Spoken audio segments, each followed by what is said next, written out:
Dear students, today we are going to study polymers.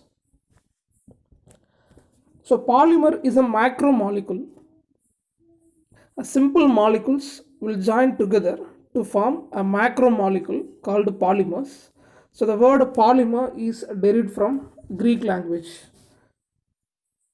So, in Greek, polymerous means having many simple molecules which join together to form a larger molecule. The process is called polymerization. So the larger molecule obtained is called polymer. Example PVC. So the common example polyvinyl chloride. Here the monomer is vinyl chloride. The simple vinyl chloride molecules are joining together to form a larger molecule PVC, polyvinyl chloride. Next, a 5 more question. Classification of polymer. Polymers can be classified in many aspects. First, source. Based on the source, polymers are classified into three: natural polymers, synthetic polymers, and semi-synthetic polymers. Natural polymers are the natural materials we obtain from plants as well as animals, example cellulose and silk. Synthetic polymers means we prepare in the laboratory using chemicals. We prepare synthetic polymers in the industry as well as laboratory. Example polythene or polyethylene. The simple ethylene molecules will join together to form polyethylene. This can also be called as polythene. UPOC name of ethylene is ethene. So polythene or polyethylene. And PVC, polyvinyl chloride, are the polymers prepared in the laboratory as well as industry. Then semi-synthetic polymers. So these are obtained from the natural polymers. So natural polymers will be treated by chemicals. So due to chemical treatment, there will be modifications in the natural polymer. So finally we get semi-synthetic polymers. Examples viscose rayon, cellulose diacetate. Next classification of polymer is based on structure.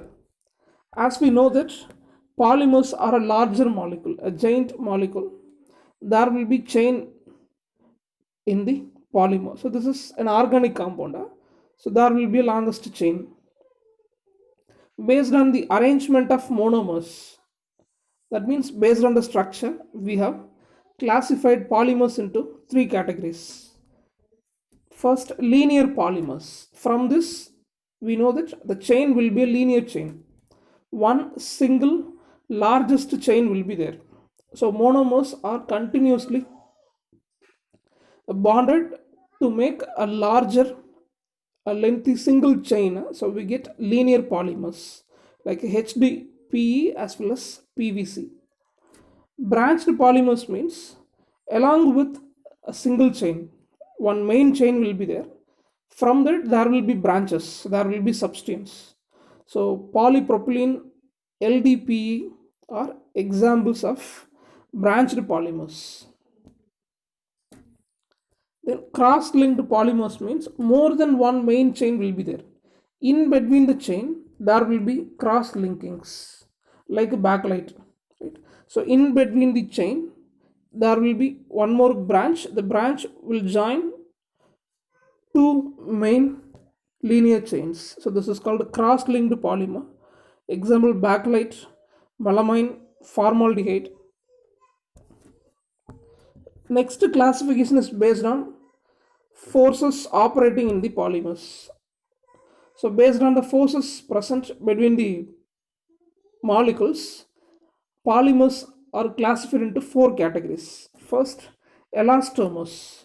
So here the molecular force will be very weak forces, so that this can be easily stretched, and this is highly soft in nature.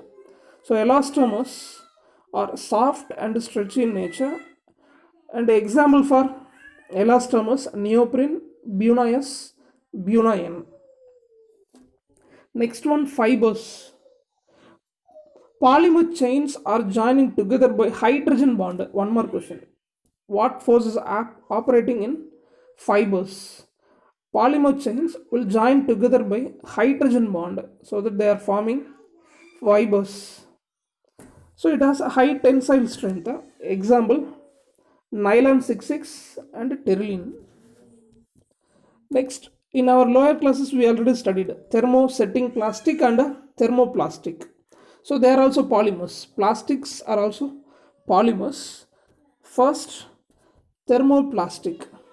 So when we take a plastic, you just heat it, it becomes soft in nature. Again, when we cool, this will become hard. So that type of plastic, that means polymer, is called thermoplastic. So on heating, it becomes soft. On cooling, it becomes hard. So this is thermoplastic. Example: polythene, polyvinyl chloride, and polystyrene.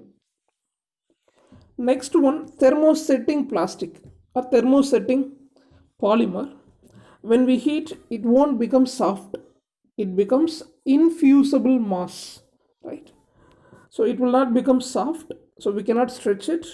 This type of polymer is called a thermosetting polymer or plastic. Examples: bakelite, melamine, and paraformaldehyde. Formaldehyde molecules will join together to form paraformaldehyde. These are all examples of thermosetting polymers or plastics. With this, third classification over. Next, fourth classification based on preparation. So how polymers are prepared? Based on the preparation method, we have two type of polymers. One is addition polymer, another one is condensation polymer. From the heading, we identify that addition and condensation reactions are possible. When monomers are combining, two type of reactions are possible. One is addition, another one is condensation. So if you take addition reaction, molecules with a double bond will join together without elimination of any molecule to produce polymer. So if you take monomer, ethylene or ethene, they are involving in addition reaction. So more number of monomers, that means ethylene or ethene molecules, are joining together to produce the larger polythene molecule. During this addition reaction, there will not be any elimination of molecule like water. So this is called a addition polymerization reaction. We get polymer called addition polymer. Example for addition polymers: polythene, polyvinyl chloride, and Teflon. Next one, condensation reaction.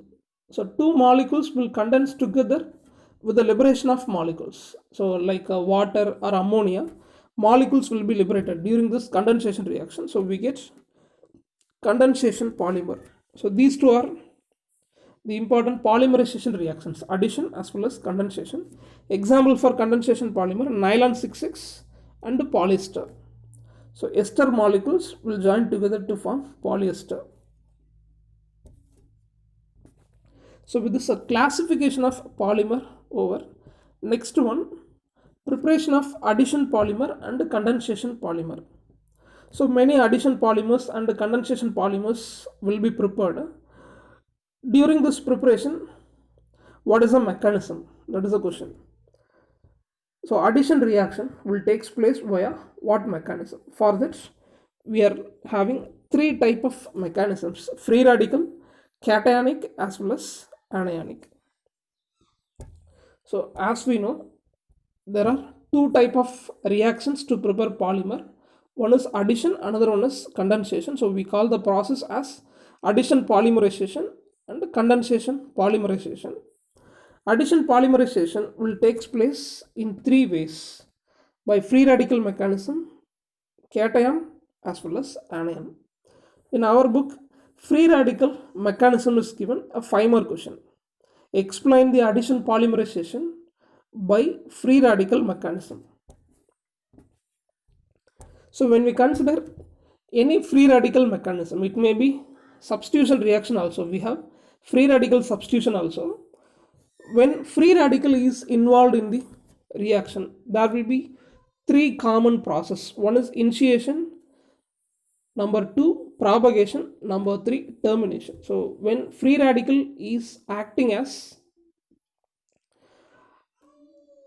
a substance in a reaction, there will be three process. First one, initiation process. So this is free radical addition reaction.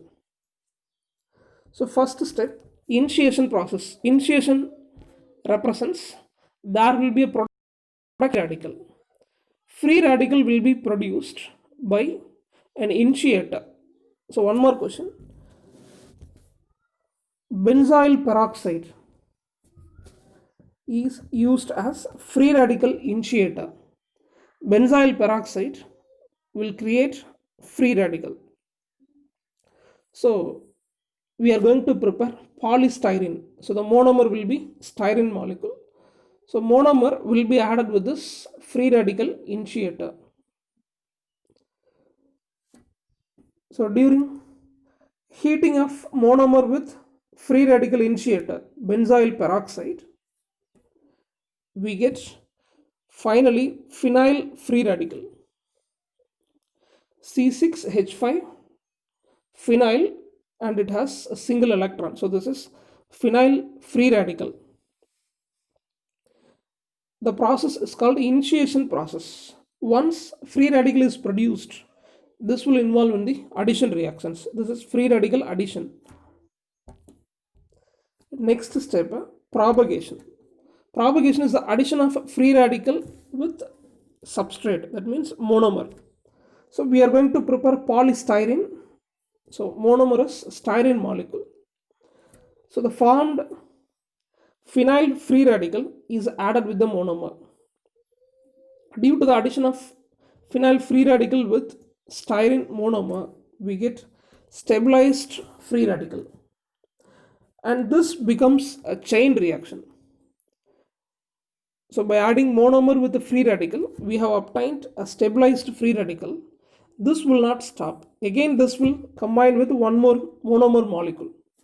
The formed stabilized free radical will combine with one more molecule of monomer. It gives another stabilized free radical. Again, this will combine with another monomer.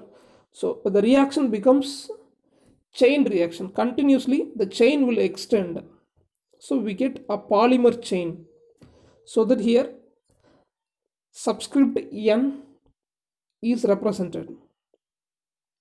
So in the propagation step, the formed free radical will combine with the monomer and the chain extends to a long distance.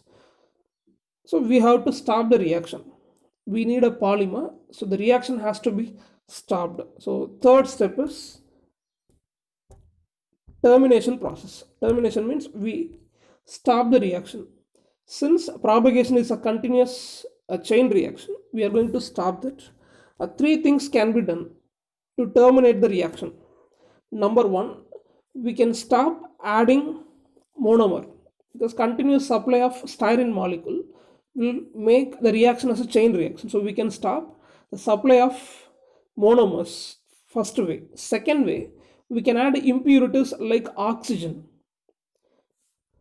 Third way, we can couple two chains.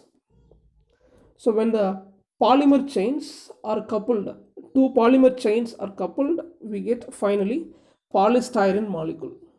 So this is the mechanism of an addition polymerization by free radical. If the addition reaction is taking place via free radical mechanism, there will be three steps: initiation, propagation, and termination.